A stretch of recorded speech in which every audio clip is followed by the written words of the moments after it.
Perle de la mer Ionienne, Corfou séduit par son mélange enchanteur de charme historique et de beauté naturelle. Tandis que les eaux cristallines bordent des plages idylliques, les ruelles pavées du centre-ville révèlent des trésors architecturaux vénitiens et français, héritage de leurs dominations respectives. Pour notre premier jour de voyage, l'île grecque nous offre une agréable ambiance méditerranéenne, prémisse d'une croisière sous le signe de la découverte.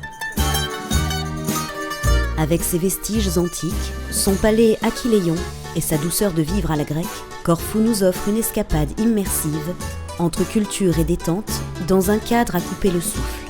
Une destination où l'histoire et la nature s'entrelacent harmonieusement pour nous offrir une expérience inoubliable.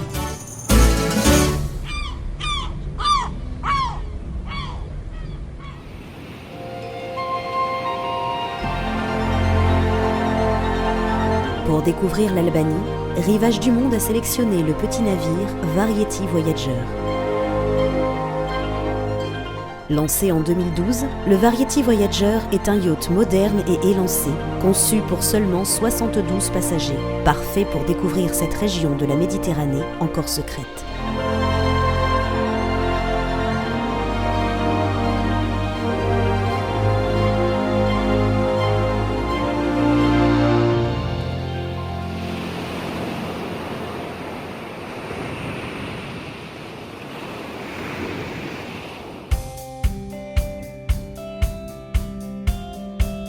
Les espaces communs de notre bateau sont aménagés avec raffinement. Situé sur le pont supérieur, le salon est aménagé avec goût et offre un très bel espace de rencontre, de repos ou de conférence, ainsi qu'un coin bibliothèque.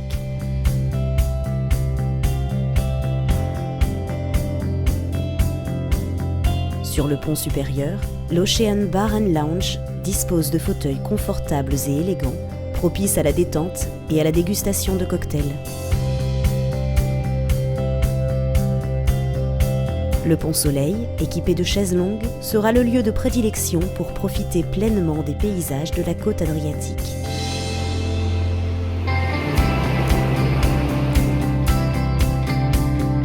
Les serveurs de l'élégant restaurant du Pont Panorama accueillent les passagers en un seul service autour de belles tables nappées. Les repas sont pris en buffet ou peuvent être servis à l'assiette. La salle offre une vue panoramique sur l'extérieur où les repas peuvent également être pris.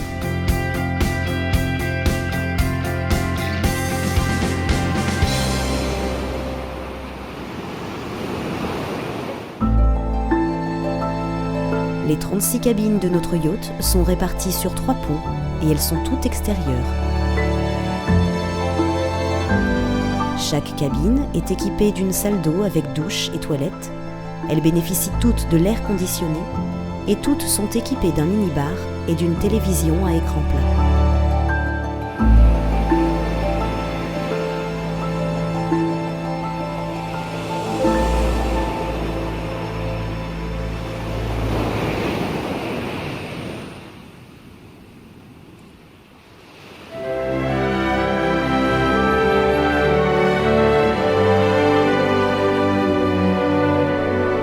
Naviguer dans les Bouches de Kotor, le plus long et le plus profond des fjords de la Méditerranée, nous laisse un souvenir inoubliable de beauté.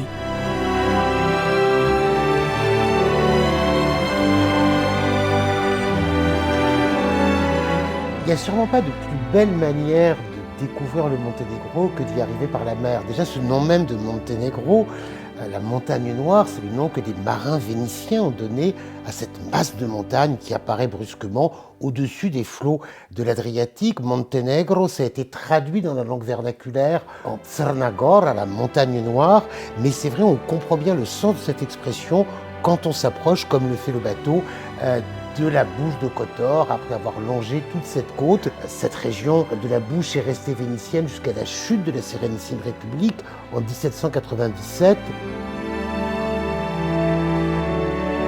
Il suffit enfin de poser un pied à Kotor pour comprendre son inscription au patrimoine mondial de l'UNESCO et tomber sous son charme.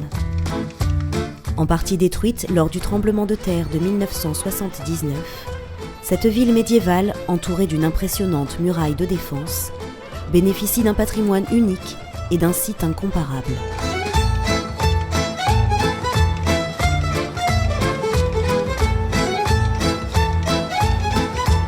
À travers son dédale de ruelles et de placettes, au charme saisissant, chaque pierre témoigne de 900 ans de brassage ethnique, confessionnel et architectural.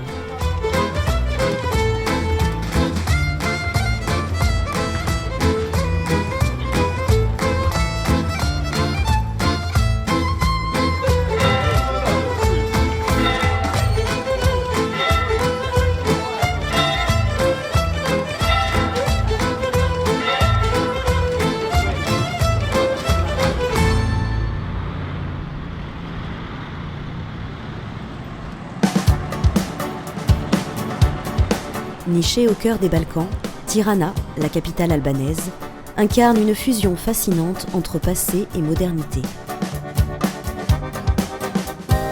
Autrefois témoin de l'ère communiste et aujourd'hui en constante métamorphose, Tirana révèle une richesse culturelle et historique captivante. Arborant un mélange éclectique d'architecture, des vestiges ottomans aux immeubles colorés de l'ère post-communiste, la ville offre une expérience visuelle et un mélange de styles étonnants.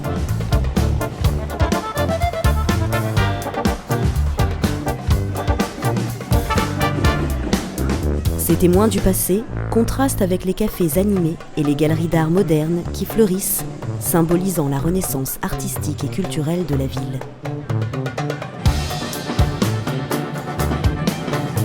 En plein centre de Tirana, se trouve la place Skanderbeg, entourée de monuments emblématiques tels que la mosquée Etembe et la tour de l'horloge. Elle est le cœur de la ville.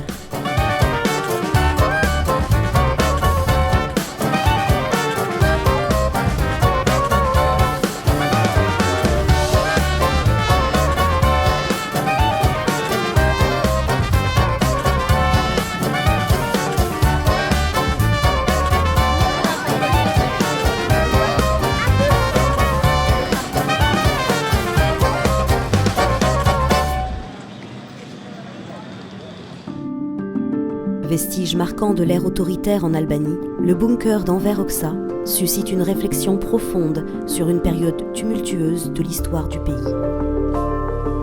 Construit pendant la guerre froide sous le régime dictatorial d'Hoxha, ce réseau souterrain de bunkers était censé protéger la nation contre des attaques potentielles. Le bunker d'Enver Hoxha, par son existence même, incarne le poids de l'histoire sur la société albanaise. Il offre aux visiteurs une occasion de réfléchir à la complexité du passé du pays et à la manière dont il a façonné l'identité de ses habitants. Ce lieu est à la fois un rappel des défis surmontés et une invitation à comprendre les choix historiques qui ont marqué cette nation résiliente.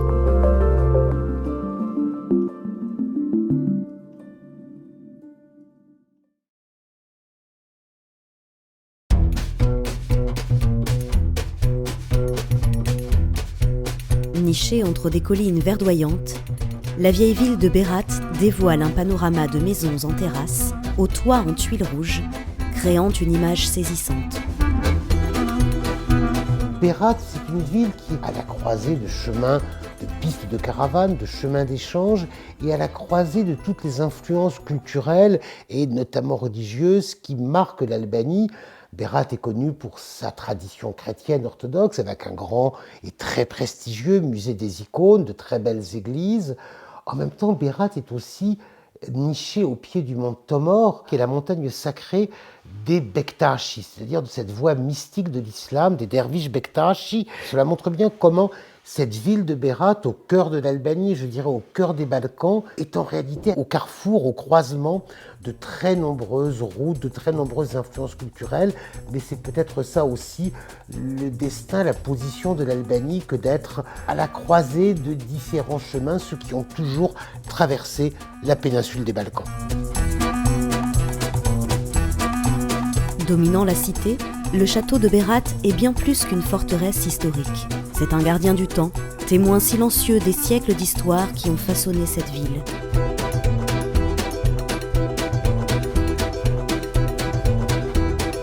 Avec ses ruelles pavées, ses maisons aux façades blanches, Berat, classé au patrimoine mondial de l'UNESCO, offre une expérience immersive dans le temps où chaque pierre et chaque rue racontent une histoire.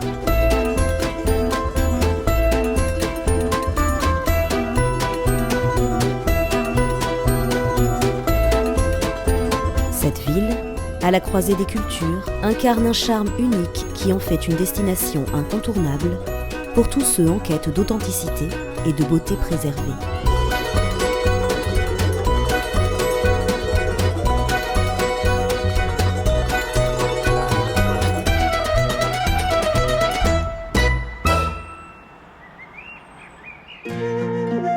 Fondée au IVe siècle avant Jésus-Christ par les colons grecs, Apollonia évoque un passé glorieux et une splendeur artistique. Située dans la campagne albanaise, la cité archéologique a prospéré sous l'égide d'Apollon, à qui elle doit son nom. Les ruines d'Apollonia offrent une immersion captivante dans l'Antiquité, avec ses temples majestueux, ses théâtres bien préservés et ses forums animés autrefois par le commerce et la philosophie.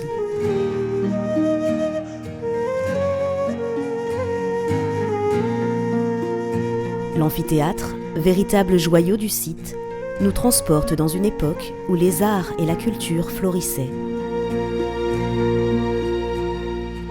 Apollonia permet de se connecter avec l'héritage culturel exceptionnel de l'Albanie, proposant un voyage temporel enchanteur aux amateurs d'histoire et d'archéologie que nous sommes.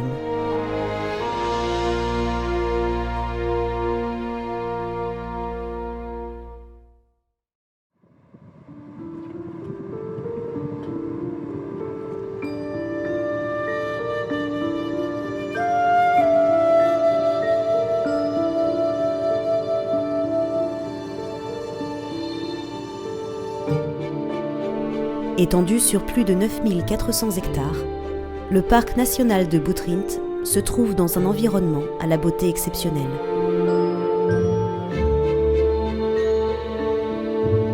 Selon la mythologie classique, la ville ancienne fut fondée par les Troyens, fuyant la chute de Troie.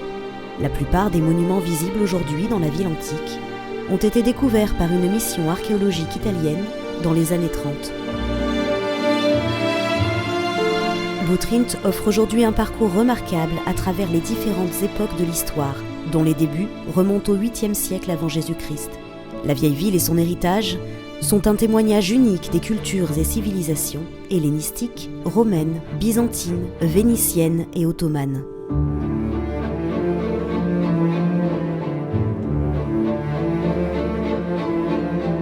En plus d'être un site archéologique de premier plan, le parc présente un écosystème exceptionnel. C'est cette connexion de monuments historiques à leur environnement naturel qui fait du parc de Butrint un lieu unique.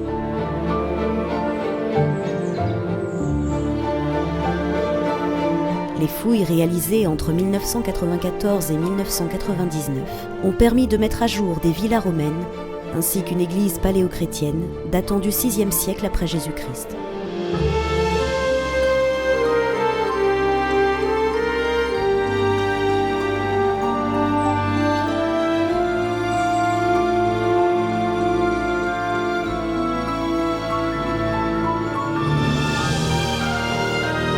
Située au sommet du site, la forteresse vénitienne, devenue le symbole de la cité adoptive d'Andromaque, abrite aujourd'hui un musée. Explorer Butrint, c'est s'immerger dans une chronique visuelle captivante de la civilisation, laissant une empreinte durable de la grandeur qui a prospéré ici autrefois.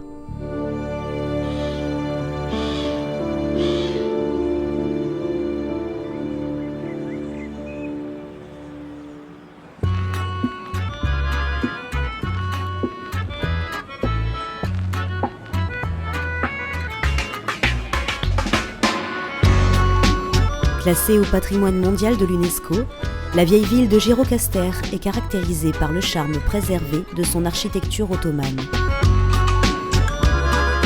Les ruelles pavées et les maisons en pierre avec leurs toits en lauze créent une atmosphère envoûtante. L'histoire de cette cité berceau de personnalités éminentes telles l'écrivain albanais Ismaël Kadare, se dévoile à travers ses musées et la transmission de ses traditions. Perché sur les hauteurs de la vieille ville albanaise, le château de Gjirokastër domine toute la vallée environnante. Datant du XIIe siècle, les murs de pierre de la forteresse racontent les récits tumultueux de la région. Une partie du château, converti en prison en 1932, a abrité des prisonniers politiques sous le régime communiste. À l'intérieur, on découvre un musée militaire exposant des armes anciennes et des souvenirs de la résistance communiste contre l'occupation nazie. Plus étonnant encore, un avion américain, contraint d'atterrir pendant la guerre froide à cause d'un ennui mécanique, est exposé depuis comme un trophée du régime communiste.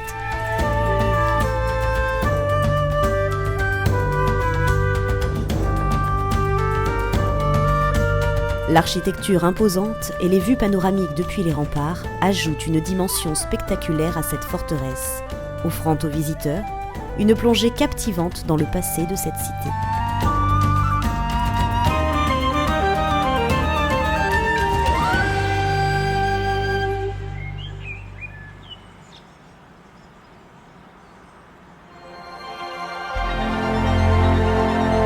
Ainsi s'achève notre découverte de la secrète Albanie avec Rivage du Monde. À bientôt pour voguer, échanger et rêver ensemble.